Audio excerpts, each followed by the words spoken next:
The Goldie Gossip Podcast.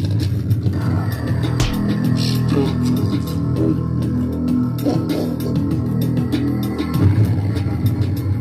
Step to the throne.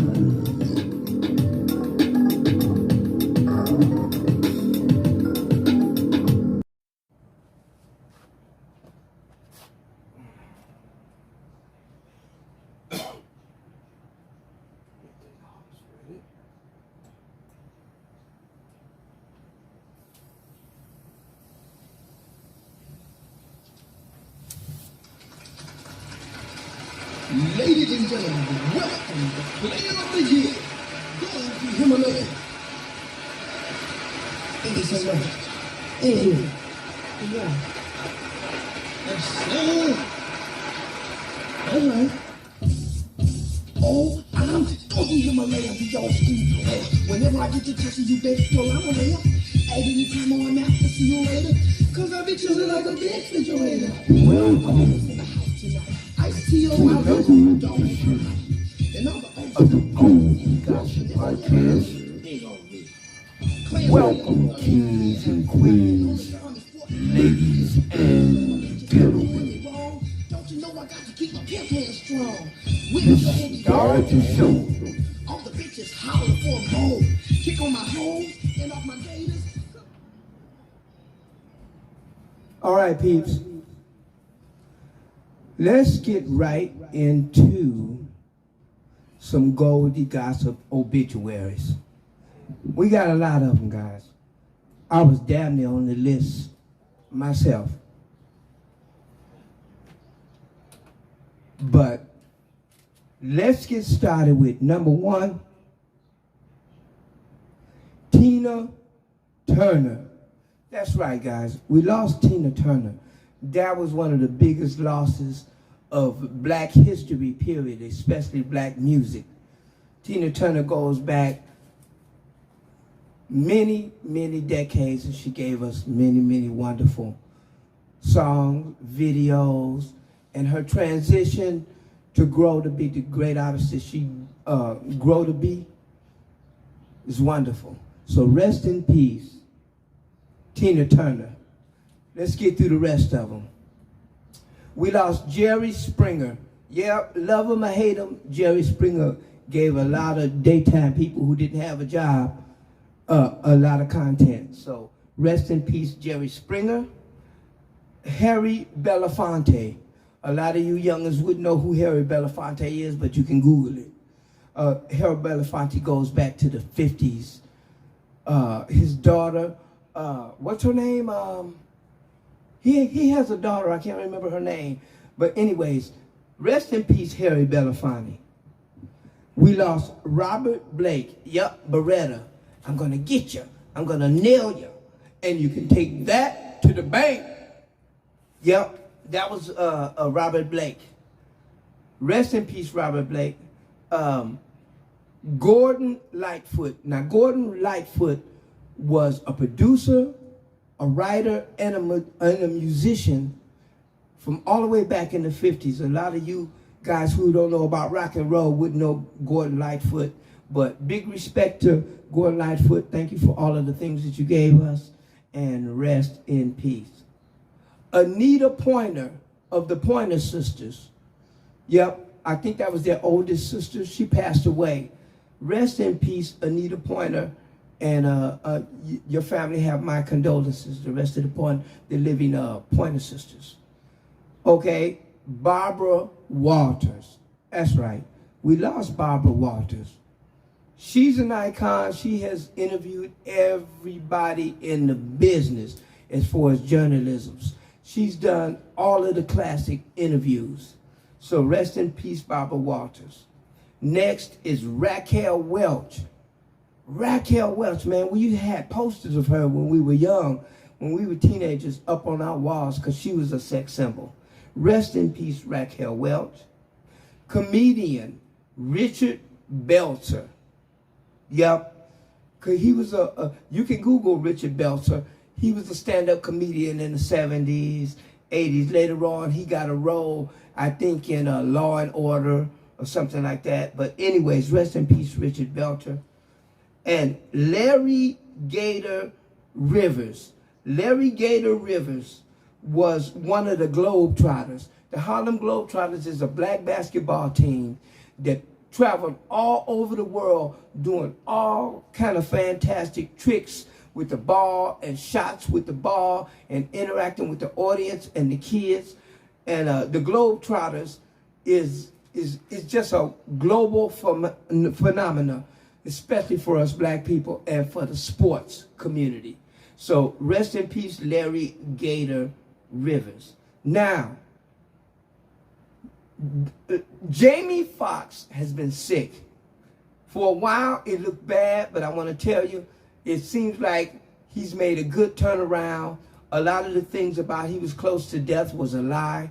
He got out of that hospital and they took him to Chicago where he had been there for weeks and they were still talking about he was in the hospital. But anyways, he's making a speedy recovery. Right on, Jamie Foxx, man. We want to see you back on Shazam, and we also want Korean back with you. That's right. Come on, Jamie Foxx, do your thing. Okay, guys. Those are our obituaries. And coming up next, a very special guest to the throne, all the way from Texas, my son, Michael Neal. Coming up next.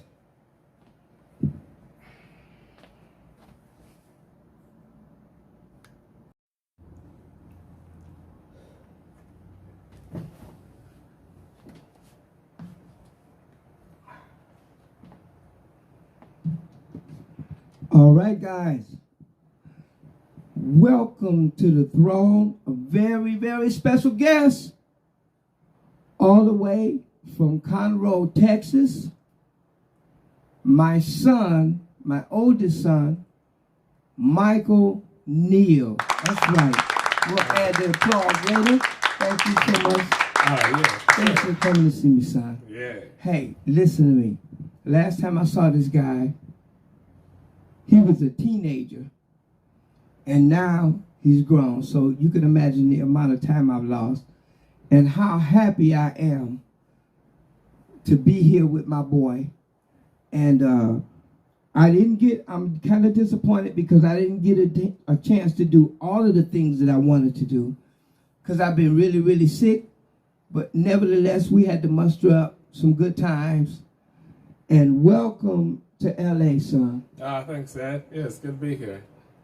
How does it feel to be back in Cali after such a long time? I mean, it's so similar, yet it's so odd because it's been so long since I've been here. Mm-hmm. So. Did you manage to enjoy yourself, your time here?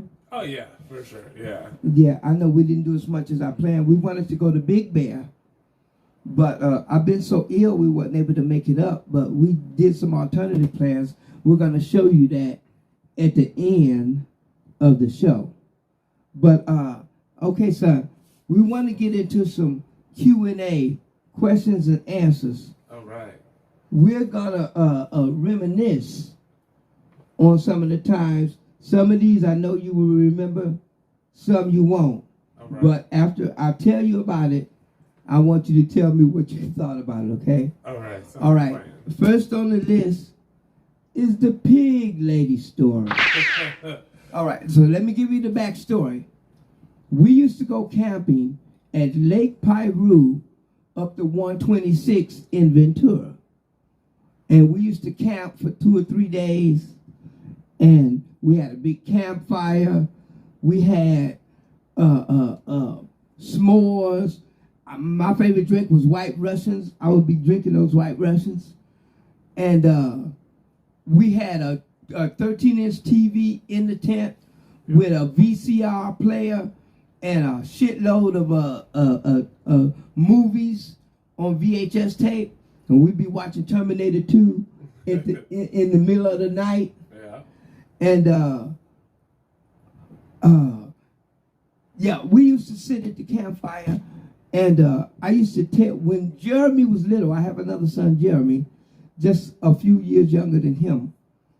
He was still young, sucking his finger like, And I used to tell them this story of the pig lady.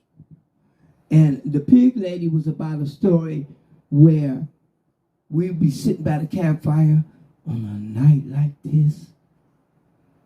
And a lady came up and told us, she says, have you ever heard the story of the pig lady? We said, no. She said, well, the pig lady is a lady that if you wait until midnight, never go into the bathroom at midnight, right when the clock strikes midnight and it's 12 o'clock, you look in the bathroom mirror, got to keep the lights out, and you got to go, pig lady, pig lady, pig lady. And if you say that 3 times, she will appear in the mirror, and everybody's all laughing, ha, ha, ha, ha, ha, ha. Ain't no pig lady, whatever. So we went home, and it was around 5 minutes to 12, and I was thinking about it. I said, man, that ain't nothing. I went to the bathroom, I cut the light out, I looked in the mirror, and I said, pig lady, pig lady, pig lady. And she jumped in the mirror, and I screamed.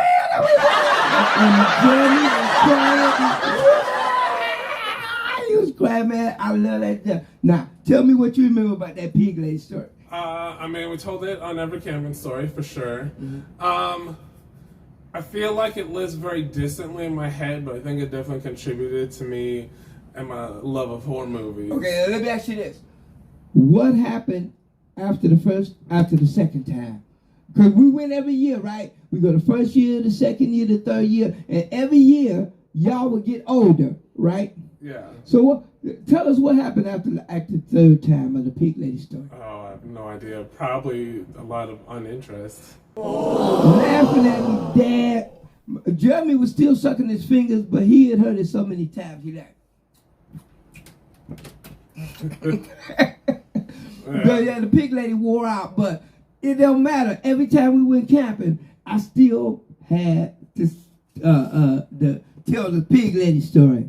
Now, coming up next, you might not remember this.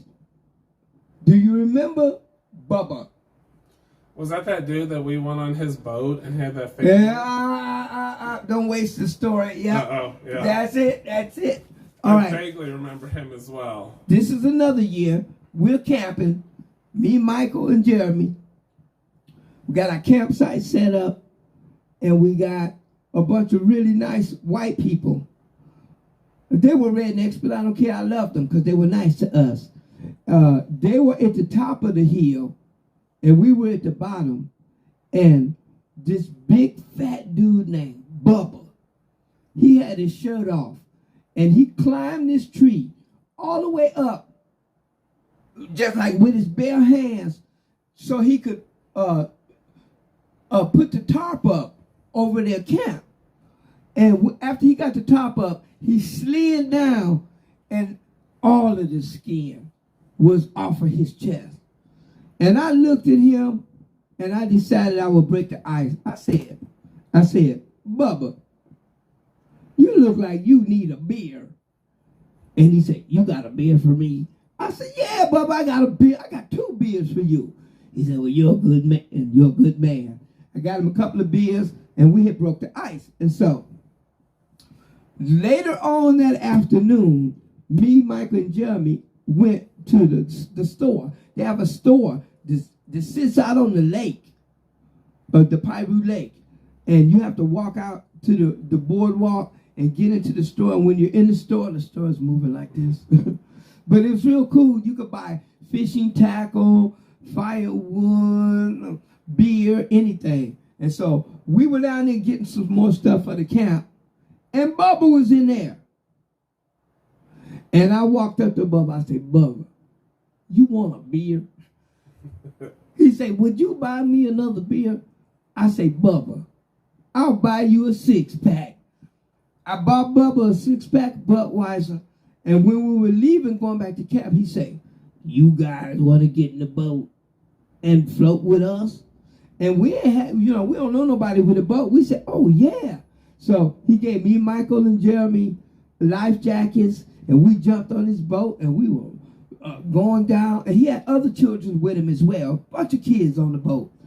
And we went over to a spot where they stop, and they get out, and they go over to the shore, and they go up where they got this rope, and they swing out into the water and splash.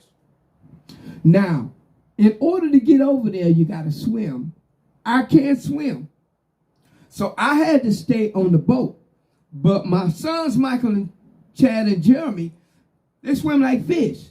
They jumped over and swam over with all of the rest of the kids. They climbed up on the hill, and one by one, they started swinging out and dropping into the water. Well, as you can see, my boy was a big boy. The rope wasn't long enough, and his swing out, because of his weight, his swing out wasn't enough to swing him out into deep water.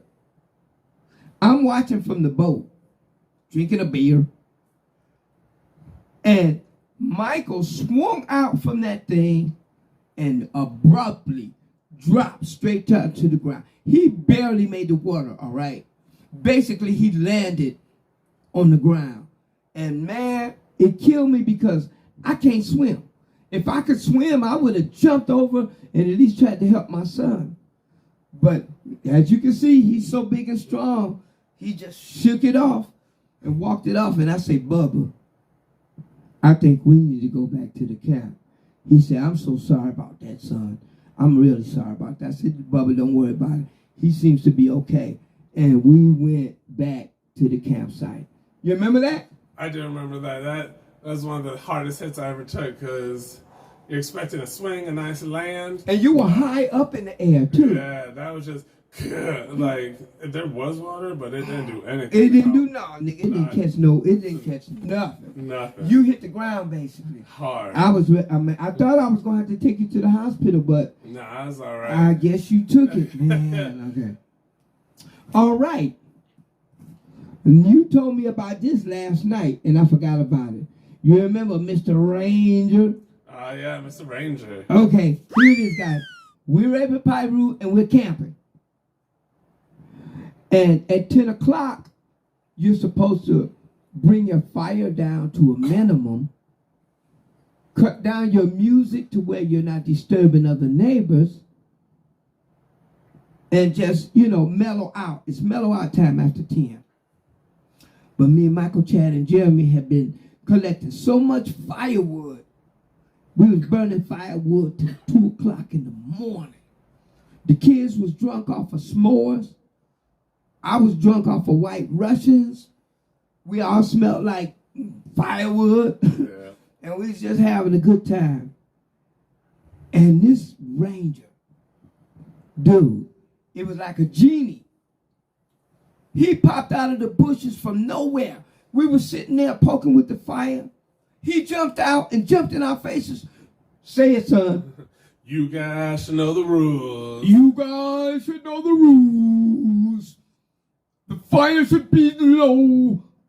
You guys should know the rules. And we started laughing like crazy. But the thing about it is this dude was like a genie. We could never see him coming because we would throw another log on the fire, keep it going. And we'd be looking all around like this, making sure that he ain't there. And then all of a sudden, like, poof, you guys should know the rules. We said, oh, no. So that's our Ranger story. That shit was funny. I never forgot about that. Now, this is something you ain't going to remember.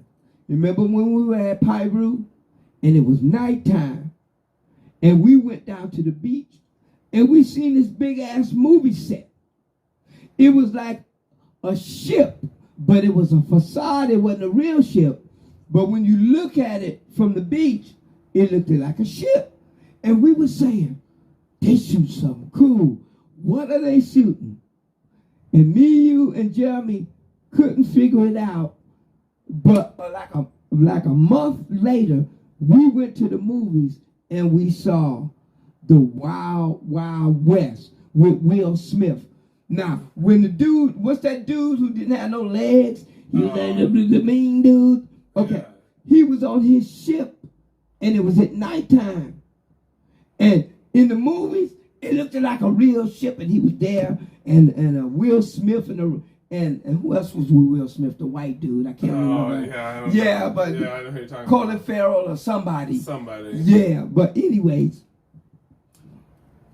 we went to the movies, and as soon as we saw that dude with the mustache, and he didn't have no legs, and it was right there in the movie, and we were sitting in the show, and when we saw it, me and you looked at each other and say, that's what they were shooting. That they had shot that scene right there at Piru at the beach, but at nighttime, and we were there and we saw it. You don't remember that, do you, son? Not really. I mean, it sounds a little familiar, but I believe it. I believe it, especially up in Piru. They probably set that up for nothing. Yeah. Yeah. What we got on the list now? The beach movie. Okay. Okay. Oh, yeah. You don't remember this because I think you were asleep. We were at Piru.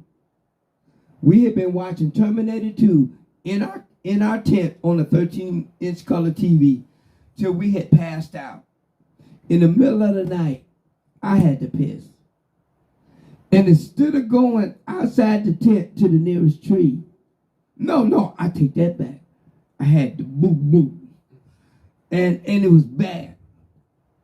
I walked my way from our tent in the middle of the night to where the restrooms was. When I came out of the restroom, nigga, I was lost. I said like,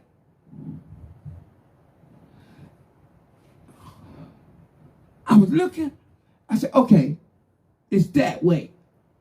Nigga, I started walking down that way. After a few hundred yards going that way, nigga, I was in the middle of the woods. I said, no, I'm going back. I went back to that restroom and I said, wait a minute, which way? I said, okay, it was that way. I walked that way for a long time and I couldn't see nothing. I said, no, I'm going back. And I went back to the restrooms and I stood there and I looked around. And at this time I was panicking because I left the boys in the tent. Michael was young, and Jeremy was even younger, and they were sleeping in the tent, and I was scared they was going to wake up and see that I wasn't there. I ended up finding a main road that took me all the way back to the front of the campsite, and then from there I said, okay, there it is over there, and I found it, and I was shitting bricks. You don't remember that because you was too young and you was asleep. Yeah, I think I remember you telling us about that. We had no idea. We were gone to the world. Yeah. So, son, I want to tell me about this. Excuse me. How is it in Texas, dude? I mean, what's your life like there? I mean, right now it's pretty simple. I work nights, so I will show up at work at 10 p.m., stay at work till 7 a.m. I come home, I make some food, or mom makes some food, and go to sleep, rinse and repeat. Tell me a little bit more about you guys' property. I mean, it's not super fancy. It's technically a neighborhood, but it's a whole acre. We have, it's not really a river, I think it's technically a drainage ditch on two sides, and then there's like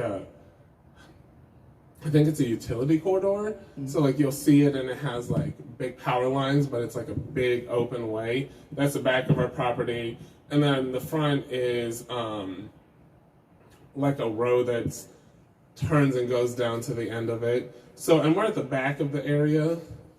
Our house is pretty cool. You come in through the garage because it's way easier to get to the garage than from the front door. Yeah. And so we have a big vaulted area that's big enough that you could cut it off in the middle. And so, how big is your yard? How much would you be able to grow plants and vegetables and stuff? We could grow plants, vegetables, have some chickens, build an extra storage shed. Yeah, it's a lot. Like, to give you an idea, when we got a little mower last year and I started mowing, I did just the front yard and it took me 2.5 hours. Oh, Jesus, yeah, that's a lot of land. I would be blessed to be owning that much land. You hear me? It's also a lot cheaper out in Texas, you know what I mean? Absolutely. Yeah, so, I mean, like I said, it's nice and, like, we're nice and secluded. It's quiet. But from the local grocery store, it's maybe 5 minutes. 7 if I hit the light. Yeah.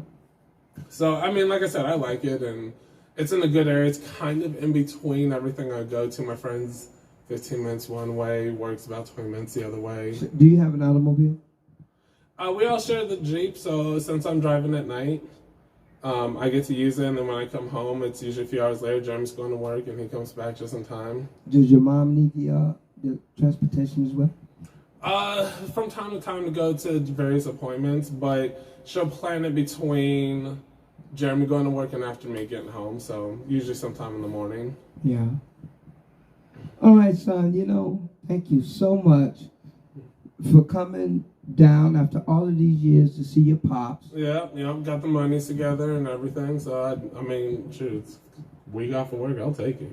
I want you to promise me that you won't wait so long to come see your father. Oh, for sure, yeah. Appreciate that, son. Yeah. And I want you guys to know that not all black fathers are deadbeat dads. I am not a deadbeat dad.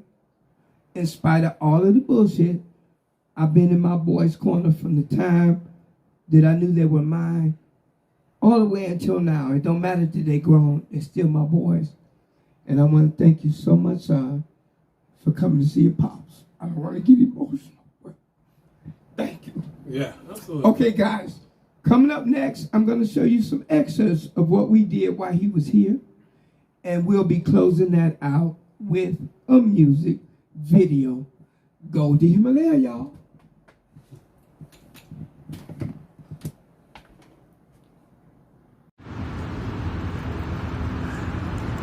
Okay, we made it! And guess what I bought him to eat? Look. In and out, in and out. That's what a hamburger. Well, Master Michael the chef. He's doing the cooking tonight. Okay. We'll put a little heat. That's all I got. I'm not saying it's fancy.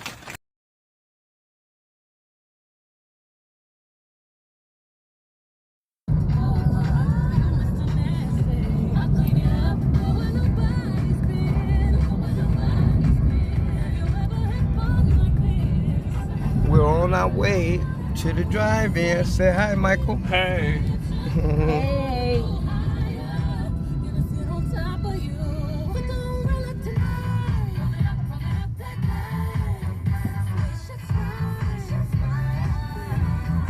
We're going to see the fastest and the most furious at the drive-in. Still have him here.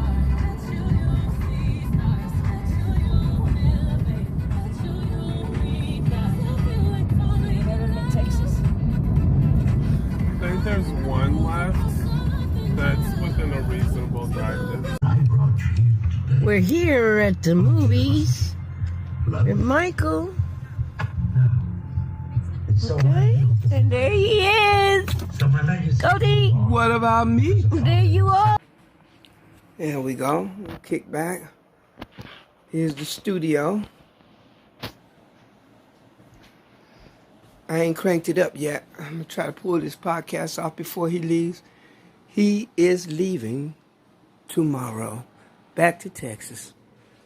All right, son, I'm going to bug you with my camera. No more, Baba Boy. Yeah. All right, guys. I'm outside with Rudy. What are you doing, fat man? Okay, guys, I'm going to reverse this. I'll reverse it. And there we go. Okay, guys. Me and Rudy here. Say hi, Rudy. Say hi, fat man. Okay, guys. This is the last day of my boy. They're all inside relaxing and everything. I've been really, really sick. And I wasn't able to do everything I wanted to do. We had plans to rent a cabin up in Big Bear. that didn't pan out. I've been sick, guys. I've had sciatica, I've had COPD, and I came down with a really bad cold. Between those three things, I couldn't pull it off. But nevertheless, we went to the drive-in. We had a really, really, really good time. And Nancy was able to take him out to family members so that they can have a little barbecue. I wasn't able to go. I've been bedridden. But nevertheless, we went to the drive-in last night. I guess you can call that the Fiesta Resistor. And we saw Fast X. And by the way, Jason Momoa sucked. Jason Momoa was a big disappointment. He was acting all tutti frutti on Rudy. I mean, I ain't got nothing against the LMNOP community. But I didn't like to see Jason Momoa acting like that. But anyways, it's all good. We're going to try and pull off this podcast tonight. It's going to be hard for me. Like I said, I've been really sick. So we're going to try and pull it off this evening. I'm going to edit it together tonight. And the finished product will be ready by the time my boy gets back home to Texas. All right, guys. I guess that's it. I'm going to get out of here. Rudy, why did you go on the porch? Look at him over there at the porch. He ready to go back in the house. Okay. I need to sit out here and get me some air, man, because you can sit up in the house and drop dead, and that ain't going to happen, so.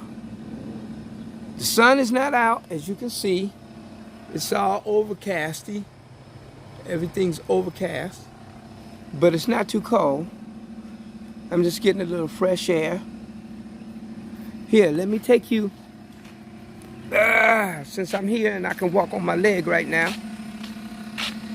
let's let you see what these greens. Look at the greens. Look at this. All those yellow flowers are collard green seeds. The collard greens have stopped growing. We're going to harvest the rest of them and eat them. That one fell all the way over to the side, as you can see. And then, this is mussels. This was that little bitty thing you saw months ago. Now look at mussels. She's like a turnip green, but she's turning bad. It's time for them to seed, not to grow. So that's not good.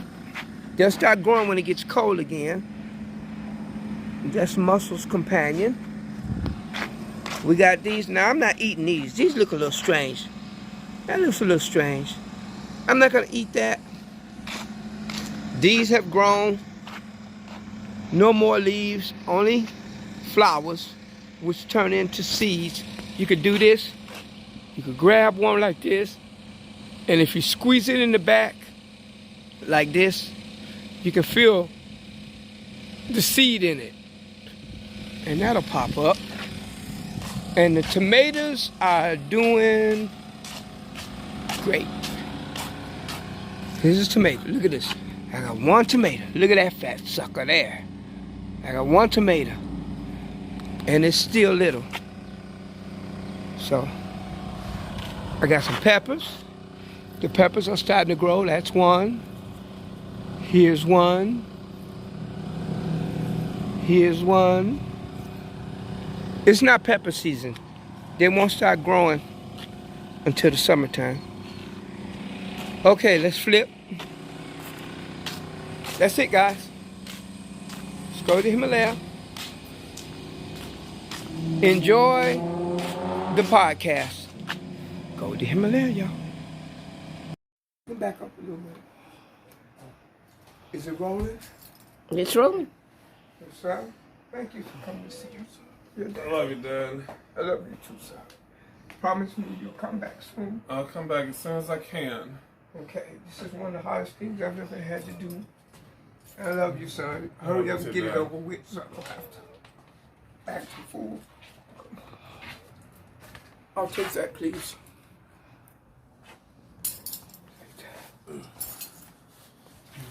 Okay. Let's go.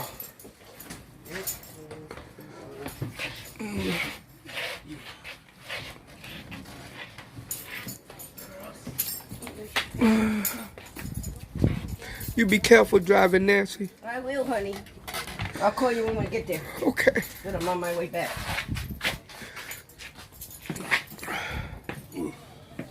Have a safe trip, son. Be careful. Oh, I will. You see the sun's coming out now that you're leaving, right?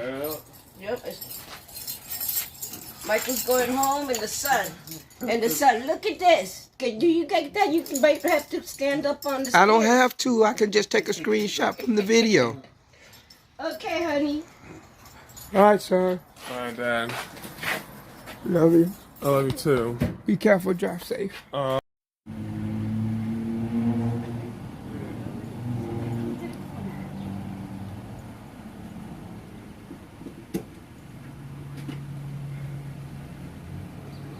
Okay, my love. I love you. Love you too. Be safe. Call me when you get home safely. I will. There's my son. Boy, this is one of the hardest things I've ever had to do.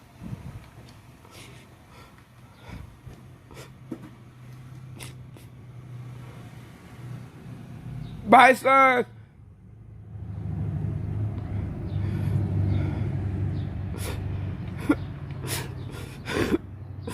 I gotta cut this off.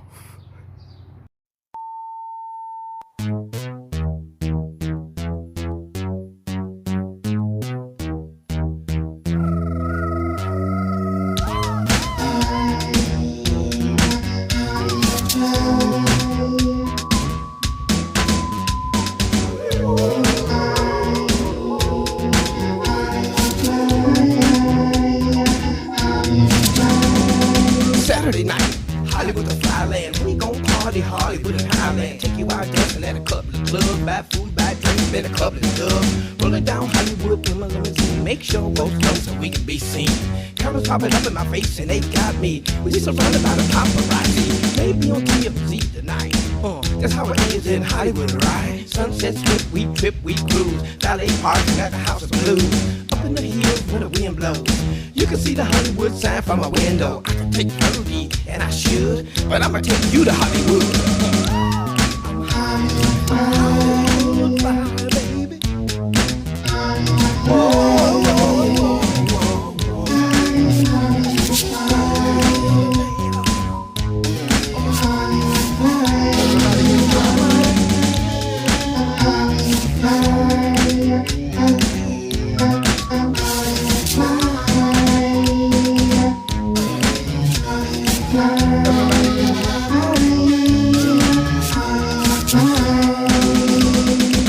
Fly down to Venice Beach. Girls in bikinis look sweet.